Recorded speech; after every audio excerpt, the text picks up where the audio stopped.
नमस्कार, मैं हूं दीपक और आप देख रहे हैं डीएसके टॉक्स। एक बात कही जाती है कि जान बची तो लाखों पाए, लौट के बुद्धू घर को आए। वैसे बुद्धू तो नहीं, लेकिन घर को लौट कर आए हैं सीएसके वाले अपने चेन्नई के चेपॉक के ग्राउंड में। और ये घर वापसी जो है ना, मतलब कल बहुत बुरी बेइज्जती में बदल सकती थी, लेकिन जान बची तो लाखों पाए, बाल बाल बच गई है चेन्नई की टीम। 12 रनों से चेन्नई की टीम ये मुकाबला जीती है और ये 12 रन जो है ये धोनी के बल्ले से निकले थे। जब आखिरी ओवर में धोनी ने आते से ही 2 छक्के मारे थे। आप इमेजिन कीजिए, अगर वो धोनी के 2 छक्के नहीं पड़ते तो एलएसजी आराम से ये मुकाबला जीत जाती, क्योंकि 217 रन बनाने के बावजूद अगर आपकी टीम सिर्फ 12 रनों से जीत रही है, दैट शोज कि आपकी बॉलिंग कितनी बकवास और कितनी खच्चर रही होगी। इनफैक्ट सीएसके की बॉलिंग कितनी रद्दड़ है, कितनी खच्चर है, इसके बारे में तो कल धोनी, कैप्टन कूल, जो कि ज्यादातर एकदम कूल काम कंपोज रहते हैं, कल उन्होंने भी गुस्से में आकर के काफी तेवर भी दिखाए। अगर आप इतने एक्स्ट्रा देंगे, वाइड पर वाइड देंगे, नो बॉल करेंगे, which you can control because ये अनकंट्रोलेबल नहीं है। एंड अगर हमारे बॉलर्स जो है वो अपनी लाइन लेंथ पर काम नहीं करेंगे, अपने प्लान के अकॉर्डिंग बॉल नहीं करेंगे, तो भैया नए कप्तान के अंडर खेलने के लिए तैयार हो जाओ। अब क्या है ना कि धोनी के इस स्टेटमेंट के ऊपर हर किसी के अपने अपने ओपिनियन, राय हो सकती है, लेकिन मैं मानता हूं कि धोनी ने लीडरशिप का एक एग्जांपल सेट कर दिया है। हालांकि आप लोग कहेंगे कि भाई तुम तो धोनी के जबरा फैन हो, सीएसके फैन हो। भैया सीएसके के फैन है, धोनी के फैन है, लेकिन उनकी कुछ गलत चीजों के ऊपर अपन आते हैं। फिलहाल अच्छी चीज पर बात कर लेते हैं। तो यहां पर धोनी ने जो कहा है कि जैसे वो देश पांडे कहिए या चेन्नई के जो बॉलर्स हैं, मोइन अली को और सेंटनर को छोड़ करके सारे ही बॉलर्स निब्बा निब्बी एकेडमी को रिप्रेजेंट कर रहे थे। वो बेन स्टोक्स 16 करोड़ में चूना लगाने के लिए आया, वो सीएसके के अंदर न बॉल कर पाता ढंग से, 1 ओवर में 18 खा के चला गया। जड्डू जो कि अच्छा खासा चल रहा था टेस्ट सीरीज में, वनडे सीरीज में, वो 1 ओवर में 14 खा जाता है। एंड जैसे बैट्समैन के लिए टुक टुक एकेडमी है, वैसे ही बॉलर्स के लिए डिंडा एकेडमी या फिर निब्बा निब्बी एकेडमी, जिसको कि कल खुल के रिप्रेजेंट करा दीपक चहार और फिर निब्बा नंबर 1 ने। 4 ओवर में 55 रन दिए उसने।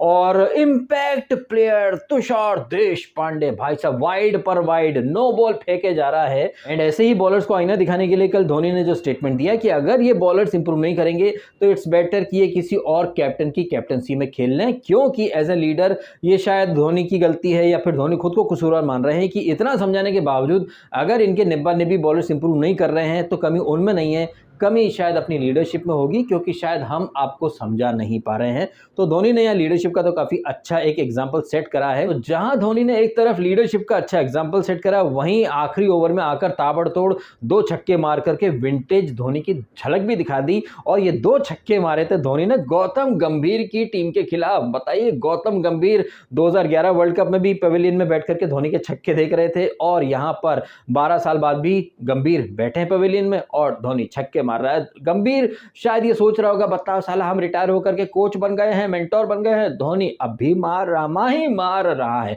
वैसे माही ने 2 छक्के मारे और इन 2 छक्कों ने कॉनवे, अरे वे कॉनवे यार, और वो ऋतुराज गायकवाड़ की अमेजिंग पार्टनरशिप, अमेजिंग इनिंग को फिर से फीका कर दिया। वैसे कोई पहली बार नहीं हुआ है कि धोनी के छक्के या धोनी की इनिंग ने किसी और की बड़ी इनिंग का क्रेडिट या लाइमलाइट छीन ली हो। पिछला जो मुकाबला हुआ था वहां पर गायकवाड़ ने 92 समथिंग मारे थे 50 गेंदों में, लेकिन लोग चर्चा किसकी कर रहे थे? धोनी के कुछ 7 गेंदों में 14 रन की।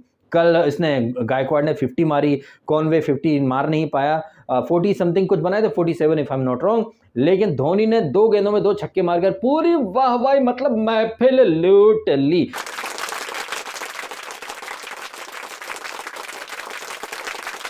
ऑल्दो इसके लिए धोनी या फिर सीएसके को हम क्रिटिसाइज नहीं कर सकते। ये काम करते हैं मीडिया वाले, ये काम करते हैं अति उत्साही फैन। क्योंकि देखा जाए ना तो जब धोनी बल्लेबाजी के लिए आया तब जियो सिनेमा पर 1.7 CR यानी कि 17 मिलियन से ज्यादा लोग जुट चुके थे।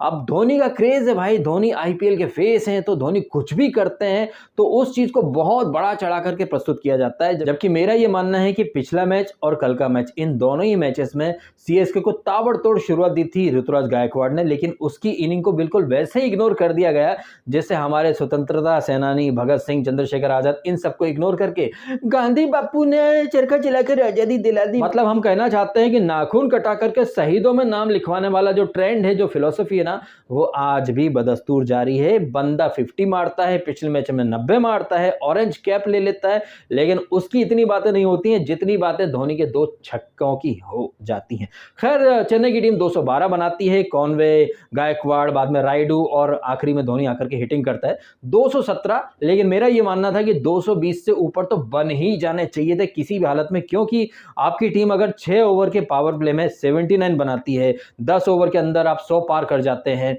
तो आपको एनी हाउ 220 से ऊपर तो बनाने ही चाहिए थे। लेकिन मोइन अली या बेन स्टोक्स ये चल नहीं पाए एंड जड्डू भी नहीं चल पाया, लेकिन धोनी ने थोड़ी लाज रख ली और 217 का स्कोर बनवा दिया। लेकिन जिस तरह से एलएसजी ने पलटवार करा, और भाई साहब देखना था वो मायर्स क्या हिटिंग कर रहा था। हालांकि केएल राहुल कल टुक टुक एकेडमी को फिर से रिप्रेजेंट करके चले गए, उन्होंने कोई दम नहीं दिखाया, लेकिन मायर्स क्या मार रहा था, उसने भी 50 मारी ताबड़तोड़। और 6 ओवर यानी पावर प्ले तक देखें तो सीएसके पीछे थी, सीएसके के 79 रन थे, वहीं एलएसजी के 6 ओवर में 80 बन चुके थे। एक विकेट जरूर गया था उनका, मतलब एलएसजी काफी बढ़िया ट्रैक पर थी, इनफैक्ट सीएसके से एक कदम आगे ही थी। लेकिन ये तो भला हो मोइन अली का और मिचेल सेंटनर का, जिन्होंने की सीएसके का कमबैक करा दिया। अदरवाइज वो जितने भी फास्ट बॉलर है, सो कॉल्ड फास्ट बॉलर, वो इंपैक्ट प्लेयर तुषार देशपांडे, निब्बा निब्बी एकेडमी का वो दीपक चाहर, इन्होंने तो पूरा इंतजाम कर लिया था कि एलएसजी वाले 17 या 18 ओवर में मैच जीत जाए। लेकिन मोइन अली आता है, फटाफट वो मायर्स को आउट करता है और एक जैसे शॉट मारे, चाहे वो मायर्स कहें या चाहे वो केएल राहुल कहें, चाहे दीपक हुड्डा कहें, इन्होंने एक ही जैसे शॉट मारे हैं और लेग साइड में ये कैच हो गए हैं, थैंक्स टू मोइन अली और मिचेल सेंटनर की अमेजिंग बॉलिंग, अमेजिंग परफॉर्मेंस। हालांकि एलएसजी की तरफ से भी सारे ही बॉलर्स ने रन लुटाए दिल खोल के, लेकिन उनकी टीम से भी एक स्पिनर बिश्नोई चल गया एंड चेन्नई की टीम से देखे तो सेंटनर और मोइन अली चल गए। हालांकि मोइन अली से मुझे एक बात याद आई, मोइन अली या फिर वो सिकंदर रजा, ये एक्चुअली में मूल रूप से पाकिस्तान के थे, लेकिन बाद में मोइन अली यूके में सेटल हो गया, सिकंदर रजा जिम्बाब्वे में सेटल हो गया, इसके पहले इमरान ताहिर भी। कहने को आईपीएल में पाकिस्तानी प्लेयर्स अलाउड हैं नहीं, लेकिन पाकिस्तानी मूल के प्लेयर्स अलग कंट्री का पासपोर्ट लेकर के इजीली आईपीएल में खेल सकते हैं। तो मेरा ये मानना है कि वो पाकिस्तान के खिलाड़ी जो कि आईपीएल में आना चाहते हैं, खेलना चाहते हैं, और पॉलिटिक्स की वजह से या फिर डिप्लोमेसी कहिए या फिर अलग अलग रीजन की वजह से अगर पाकिस्तानी प्लेयर्स आईपीएल में नहीं खेल सकते तो अपना पाकिस्तानी पासपोर्ट सरेंडर कर दें और किसी और कंट्री की सिटीजनशिप ले लें, फिर कोई भी ऑब्जेक्शन नहीं लेगा कि आप पाकिस्तानी मूल के हैं, आप इंडिया में आ सकते हैं, इंडिया की इंफॉर्मेशन शेयर कर सकते हैं अपने नेटिव में। मतलब इस तरह की कोई बातें, कोई डाउट आपके ऊपर नहीं करेगा अगर आपके पास किसी और कंट्री का पासपोर्ट होगा तो। खैर वो एक अलग बात हो गई, लेकिन मोइन अली ने कल वाकई में मैन ऑफ द मैच जीतने वाला परफॉर्मेंस दिया है। एक ऐसी पिच जहां पर सीएसके के बाकी के निब्बा निब्बी बॉलर्स सेंटनर को छोड़ करके बाकी सब रन लुटा रहे थे, मोइन अली ने कमबैक कराया है, जबकि पिछले मैच में मोइन अली को बॉलिंग करने का मौका ही नहीं मिला था, या फिर हो सकता है कि शायद वो फुल्ली फिट ना हो या उन्होंने ही मना कर दिया हो। जैसे कि बेन स्टोक्स 16 करोड़ लेकर के आया है, पिछले मैच में एक भी ओवर नहीं करा और रन भी खास नहीं बनाए, यहां पर भी रन कुछ खास नहीं बनाए, एक ओवर किया उसमें 18 रन लुटा दिया, मतलब 16 करोड़ लेकर के चूना लगा दिया बे उसने चेन्नई को। खैर तमाम बातों का लब्बो लबाब ये है कि सीएसके कल का मुकाबला जीत गई, लेकिन अगर आप टेक्निकली देखेंगे तो सीएसके जीती नहीं है बल्कि एलएसजी हारी है, क्योंकि एलएसजी के हाथ में ये मैच था। अगर स्टोइनिस टिक जाता और जिस तरह से निकोलस पूरन ने हिटिंग करी है, और वो कौन है, आयुष बडौनी, हालांकि वो लास्ट में आया था जब यार 15 या 20 का रिक्वायर रेट हो गया था, उसके बावजूद उसने एक भी बाउंड्री नहीं मारी, वो सिंगल डबल लेता रहा। अगर वो थोड़े खुल के हाथ दिखाता, स्टोइनिस टिक जाता या पूरन थोड़ा और टिक जाता, क्योंकि सिर्फ 12 रनों से हारी है ये एलएसजी की टीम 217 का टारगेट चेस करते हुए। अगर आपकी टीम 205 बना लेती है तो फिर एक ही चीज निकल के आती है कि अगर आपके किसी एक बल्लेबाज को 2-3 बॉल्स और मिल जाती तो एलएसजी आराम से जीत जाती। हालांकि सीएसके जीत गई है और सीएसके फैंस हवा में उड़ने लग गए हैं, बड़े बड़े ब्लूटिक धारी लोग जो है वो माही माही करने लग गए हैं, हाइप बनाने लग गए हैं।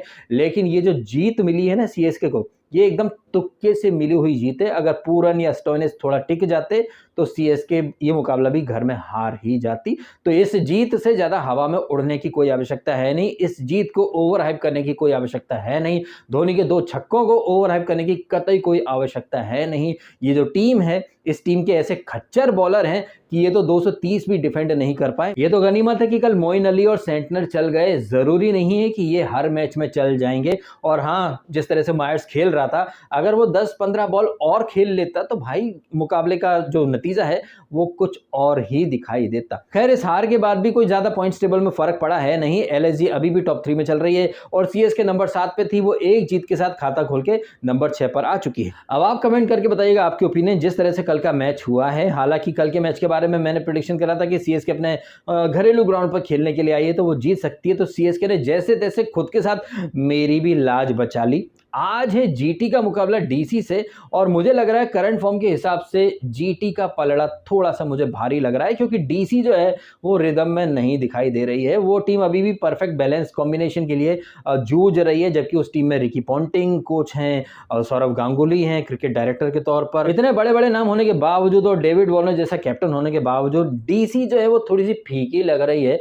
जीटी का पलड़ा थोड़ा सा भारी लग रहा है मुझे। अब आपको क्या लगता है इन सारी बातों के बारे में, कल रात को जो मैच हुआ उसके बारे में? जो भी है आपके ओपिनियन कमेंट अवश्य कीजिएगा। वीडियो अगर आपको अच्छा लगा तो उसको लाइक भी कीजिएगा और कीजिएगा चैनल को सब्सक्राइब भी यदि आपने नहीं किया। तो मिलते हैं आपसे अगले वीडियो में। आपने समय निकालकर ये वीडियो देखा, आपका बहुत बहुत धन्यवाद। Thank you so much.